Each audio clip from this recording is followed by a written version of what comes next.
অর্থনীতির চ্যালেঞ্জ মোকাবেলায় রাজস্ব আদায় বাড়ানোর কোনো বিকল্প নেই বলে মনে করেন বিশ্লেষকরা। আর ভ্যাট আইনে অসঙ্গতির জন্য কর সংগ্রহ বাড়ছে না বলে জানান এনবিআরের সাবেক কর্মকর্তারা। পলিসি এক্সচেঞ্জ আয়োজিত প্রাক বাজেট আলোচনায় উঠে আসে এ সকল বিষয়। আসছে বাজেটে কৃষি, তৈরি পোশাক, চামড়া শিল্প সহ সম্ভাবনাময় 6 খাতে প্রত্যাশিত বরাদ্দ নিয়ে এই অনুষ্ঠান, যার আয়োজক বেসরকারি গবেষণা সংস্থা পলিসি এক্সচেঞ্জ বাংলাদেশ।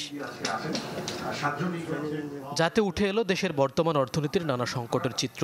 বলা হয়, গেল কয়েক বছরে মন্দাভাব দেশের অর্থনীতিতে, যা সামাল দিতে দরকার চড়া মূল্যস্ফীতি নিয়ন্ত্রণ, কর্মসংস্থান তৈরি আর প্রবৃদ্ধি বৃদ্ধিতে নজর। গত 5 বছরে যদি যে গ্রোথটা হয়েছে, গ্রোথটা খুব অ্যালার্মিং। এই হারে যদি আমাদের বৈদেশিক ঋণ বাড়তে থাকে, একই হারে আমাদের বৈদেশিক ঋণ ফেরত দেওয়ার যে সোর্সগুলো, আমার এক্সপোর্ট, আমার রেমিটেন্স, সেগুলো কিন্তু বাড়ছে না। সুতরাং এই যে বক্তারা বলেন, উন্নয়নশীল দেশে রূপান্তরের পর রপ্তানি খাতে কমবে নানা সুযোগ। তাই প্রস্তুতির এখনই সময়। চামড়া খাতের সম্ভাবনা তুলে ধরে কার্যকর পদক্ষেপের দাবিও ছিল তাদের।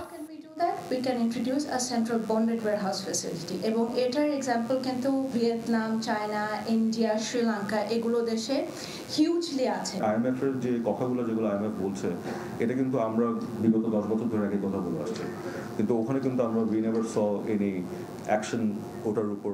বৈশ্বিক নানা সংকটে উঠে আসে কৃষি অর্থনীতির গুরুত্ব। তাই দাবি আসে কৃষি খাতে বরাদ্দেরও।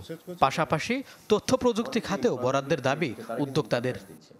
আমাদের খালি কর্পোরেট ট্যাক্সটা এক্সাম্পশন, কিন্তু আমার কিন্তু অন্য কোনো ট্যাক্স কিন্তু এক্সাম্পশন না। আমরা ভ্যাট দিচ্ছি, আমরা যে প্রকিউরমেন্টগুলো করছি সেখানে কিন্তু আমার এআইটি দিচ্ছি, আমরা ভ্যাট দিচ্ছি আমার প্রকিউরমেন্টে। আমি যে ইম্পোর্ট করছি সফটওয়্যার, সেখানে আমার ইম্পোর্ট ডিউটি দিচ্ছি। যেভাবে কাঁচামাল পরিবহন করা হয়, আই থিঙ্ক এটা খুব যুক্তিযুক্ত নয়, যার ফলে আমাদের প্রায় 15 থেকে 20% কিন্তু ওয়েস্টেজ হয়ে যাচ্ছে। এই ওয়েস্টেজটা কমাতে পারলে আমাদের শর্টফলটা কিন্তু অনেক কমে যাবে। রাজস্ব আয় বাড়াতে কর ছাড় কমানোর পক্ষে মত দেন এনবিআরের সাবেক সদস্যরা। পরামর্শ দেন সময় উপযোগী করনীতি গ্রহণের। আমাদের ট্যাক্স এক্সপেন্ডিচার উনি বললেন যে 1,10,000 কোটি, আসল ফিগারটা অতি বড়। আমরা এনবিআর হিসাব করছি, ওটা মোর দেন 2.5 লাখ কোটি টাকার উপরে। তা 2.5 লাখ কোটি টাকা আমি ছেড়ে দিচ্ছি। এবার কেউ যখন বলে যে আমার ট্যাক্স রেভিনিউ কম, তাহলে এইটা বলার সময় ওইটাকে মাথায় নিয়ে বলতে হবে। তবে সব ছাপিয়ে অনুষ্ঠানে উঠে আসে উৎপাদনশীল খাতে বাড়তি বরাদ্দ আর বাজেট বাস্তবায়নের দক্ষতা বৃদ্ধির বিষয়টি। সত্যি বলার সময় আসছে কিন্তু আমি বলি।